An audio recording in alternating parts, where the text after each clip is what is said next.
დღეს ახალი სტილით 18 იანვარს წმინდა მართლმადიდებელი სამოციქულო ეკლესია მოიხსენიებს წმინდა მღვდელმოწამე თეოპემპტეს და წმინდა მოწამე თეონას, ღირს სვინკლიკიტია ალექსანდრიელს, წმინდა წინასწარმეტყო მიქეას, ღირს აპოლინარიას, ღირს ფოსტირიმე უდაბნოეს, ღირს მინას, ღირს გრიგოლ აკრიტელს, ღირს მოწამე რომანოს. 408-450 წლებში ბიზანტიის იმპერატორი გახლდათ თეოდოსი უმცროსი. თუმცა მისი არასრულწლოვნების გამო იმპერიას ანთემიუსი განაგებდა.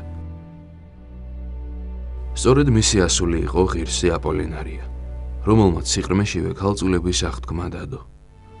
კეთილმსახური და ღვთისმოშიში მშობლები ჰყავდა ასულს, ამიტომაც სიხარულით დასთანხმდნენ შვილს, რომელმაც წმინდა ადგილების მოსალოცად წასვლის ნებართვა სთხოვა მათ. დიდებული ოჯახიდან იყო ქალწული, ამიტომაც მონამხევლები გააყოლეს. როცა იერუსალიმიდან ალექსანდრიაში ჩავიდნენ, ნეტარი ქალწული ბერულად შეიმოსა, მხლებლებს გაეპარა და ერთ ჭაობიან და მიუვალ ადგილას დამკვიდრდა. იქ უფლის რჩეულმა რამდენიმე წელი დაჰყო. ამ ხნის განმავლობაში ასკეტურად ცხოვრობდა იგი, კაცრად მარხულობდა და ლოცულობდა. რამდენიმე ხნის შემდეგ უფალმა თავის რჩეულს განუცხადა, რომ წმინდა მაკარი მეგვიპტელის სავანეში დამკვიდრებულიყო. ასეც მოიქცა წმინდა აპოლინარია. იგი ბერი დოროთეს სახელით დასახლდა მონასტერში და მალე შორს გაითქვა სახელი თავისი ასკეტური ცხოვრებით. ნეტარს ჰყავდა ეშმაკეული და, რომელიც კეთილმსახურმა მშობლებმა ღირსი მაკარის სავანეში გაგზავნეს იმედით, რომ იქ მოღვაწე მოსაგრე მამების ლოცვით განიკორნებოდა.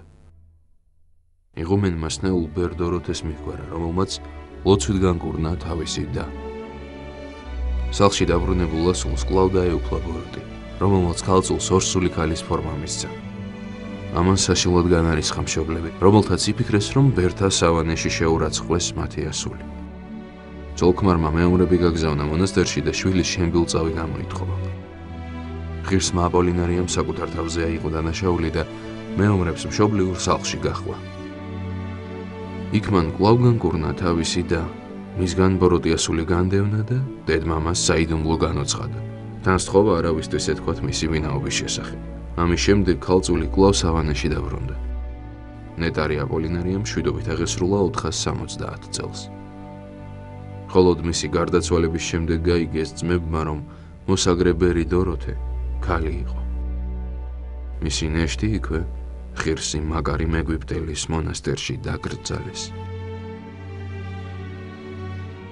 დღევანდელი დღის მფარველი წმინდანების ლოცვით და მეუხებით უფალმა დაიცვას და დაიფაროს სრულიად საქართველო.